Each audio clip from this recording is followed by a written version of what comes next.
Hey YouTube, how you doing? Today I'd like to bring you a 27-5 gameplay. I'm going to be using the AN-94 and this is Rush Attack on the map Grand Bazaar. Just as I'm choosing a class here, I'd like to recommend this server that I'm currently playing on in this game. I've been playing on this server quite a bit lately. It's the Veritas I think it's pronounced, or Veritas maybe.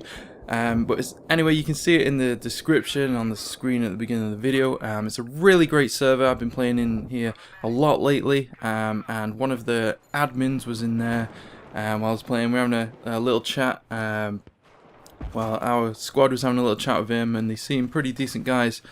So if you're on the PS3, check the server out. I do believe they have a 360 and PC division in their clan of some kind. So they might have servers on Xbox and PC, I don't know, but if you're on PlayStation 3, this is definitely a server to check out. So I'm using the AN-94. I'm not using the foregrip on it. I'm using the heavy barrel. I haven't used this weapon in a while, so I wasn't too sure what was the best. I've not checked out the stats, so I was just like, I'll just stick the heavy barrel on for now. And it seems to be doing pretty well for this game. We're pushing into the Bravo MCOM. I joined this game late. We are on the second set of MCOMs. You can see the teammates are pushing in on the left side here. We got the tank there. There's a couple of guys trying to hold this area down here. You see that guy is behind cover, and I'm a little bit in the open there, so I'm not going to push in. I decide to turn around and help revive my teammate here, and then see what's going on around this area. This can be a tricky area here, especially if you've not got a lot of teammates around, so it's always good to use that building there for a little bit of cover. Unfortunately, I do get taken out by the M320 there. I've been noticing quite a lot of people are using that lately. It seems quite strange. Not many people use that beforehand. So that's one of my first deaths of this game. I'm going to be pushing in now. You can see they are hanging around this market area here. There is a couple of guys on the left somewhere, so I have to be a little bit cautious around here. You can see the guys are shooting on the right there, so instead of just running in and blindly reviving that guy, I take cover and then revive. One of the biggest mistakes that I see a lot of people doing is that instead of analysing the situation before they just run in and revive every teammate they can, they just rush out straight into the open and then they die. The guy that they've just revived dies again, and then you just completely wasted several tickets and 20-30 seconds of the game time. So that's always something to think about. You can see on the mini-map here, a lot of the enemies are around the market area and in the golden arches area there on the right. So that area, we kind of need to stay away from that area. We don't want to be there. There's too many enemies. We're going to get into really tight situations and being shot down by multiple enemies, so you don't want to go there. And while they are all over there, I'm going to take this opportunity to flank to the left. This MCOM over here has been taken, but there won't be many enemies over here. They won't tend to be over here, because that's what in public matches, if there isn't an MCOM there, you won't see many players there. So what I'm doing is I'm pushing up and I'm checking the spawn area. I'm going to try and control the spawn area briefly. The enemies spawn down this corridor here and to the left and all the way over on the far left. Right here, you notice I check the road before I cross it. That is some good advice for Battlefield, but in real life as well. Always check the road before you cross, because if there happens to be someone down there, you're gonna get hit. In real life, if a car hits you, you're probably dead, and just something to think about. Always look before you cross the road or any open areas. There's a lot of bad players I see just running straight out into open areas before they assess the situation. But anyway, our teammate has managed to plant the MCOM, so I'm going to hold this position here. This is what I would call a power position. It's a power position because it's a very strong position that can be utilized very well. You can see I can aim over this concrete here. I can see over the objective. I don't want to say it's head glitching, because it really isn't. I see these guys trying to flank me here.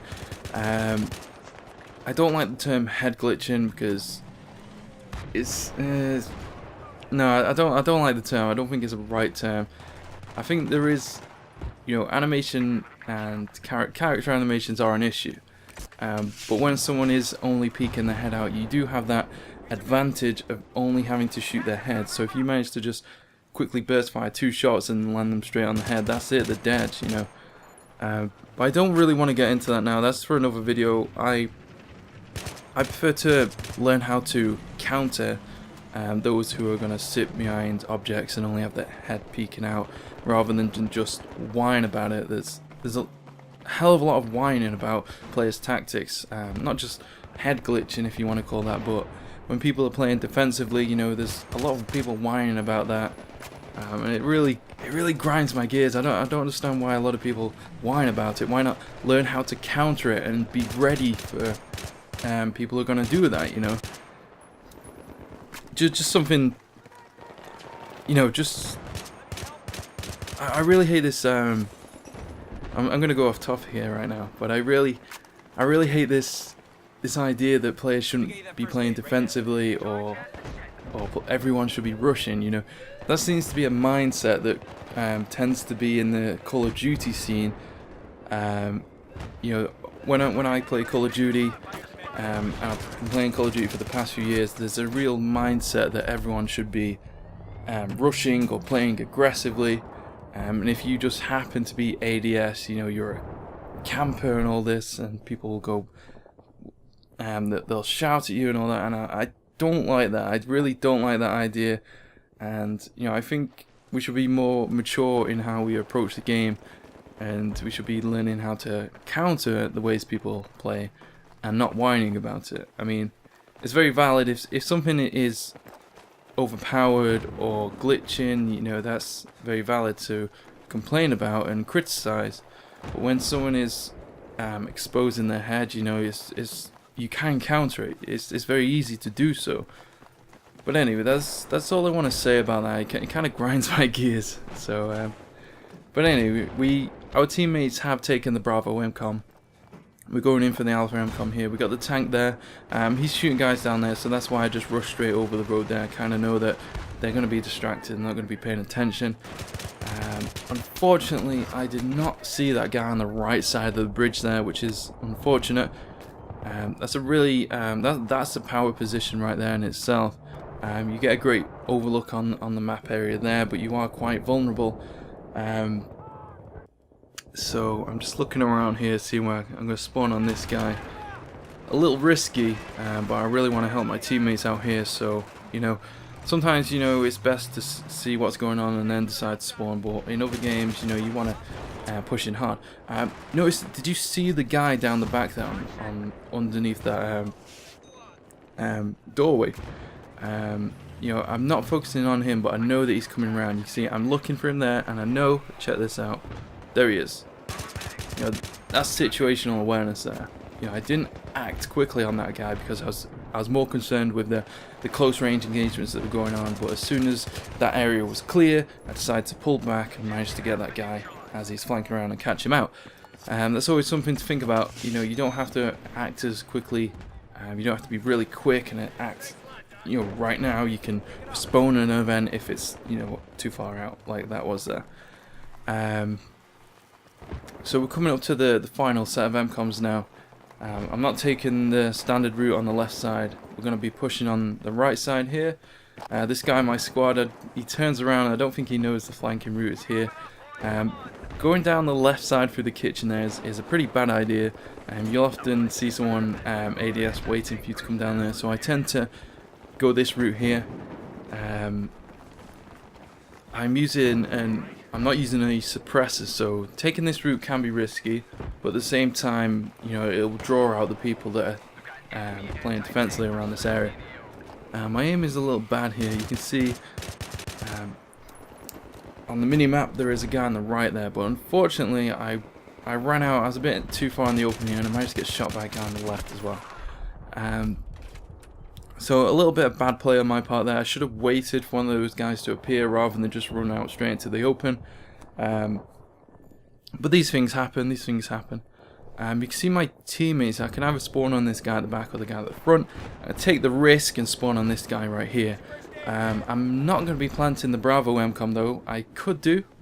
But because I'm playing with people I don't know and I don't know how good they are, I'm going to leave that one open because it tends to be the easier one to take, and we're going to flank around the back for the Alpha MCOM.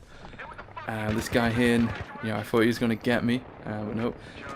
This right here is a very risky flank to take, as you'll see here. The enemies spawn on the right, and this guy right here, how did he not see me? That's some poor awareness. I was a little bit worried that I might lose out to that guy there, but I managed to quickly get into the playable area just in time. And you see, look how effective this flank is. I've managed to go around, kill all those guys, clear out the area, and we managed to plant. And now that my teammates are pushing in, I'll have to back up. And you notice I go around to this side again. This is where the majority of enemies tend to come from. So it's always best to try and hold this area rather than the area on the right. So that's why I go around here. And that guy made the mistake of lying down there. I don't really know why you do that. He would have been better off flanking around to the left. And we're coming up to the end of the game here. There's another death right there. So that was a 27-5 gameplay with the AN-94 on Grand Bazaar. Yeah, that's... See, you know, look how far I got up the scoreboard there. I joined late, about 10 minutes in, and I still managed to get second place. So I think I did quite a bit of work there. Yeah. I hope you enjoyed the gameplay. Give me a thumbs up if you did. Let me know in the comments if you have any questions. Let me know your thoughts on head glitching and that kind of thing. Personally, you know, as I've said in the video, it doesn't bother me so much. It doesn't really bother me at all, so I tend not to really care anymore. I'm more interested in countering players' tactics rather than just not really thinking about them and just going on a whining streak that seems to go on, particularly on forums. But that's just my opinion. You know, I'm always up for a conversation about that kind of thing. So yeah, thanks for watching, and hope you have a nice day. I'll see you guys later. Take it easy.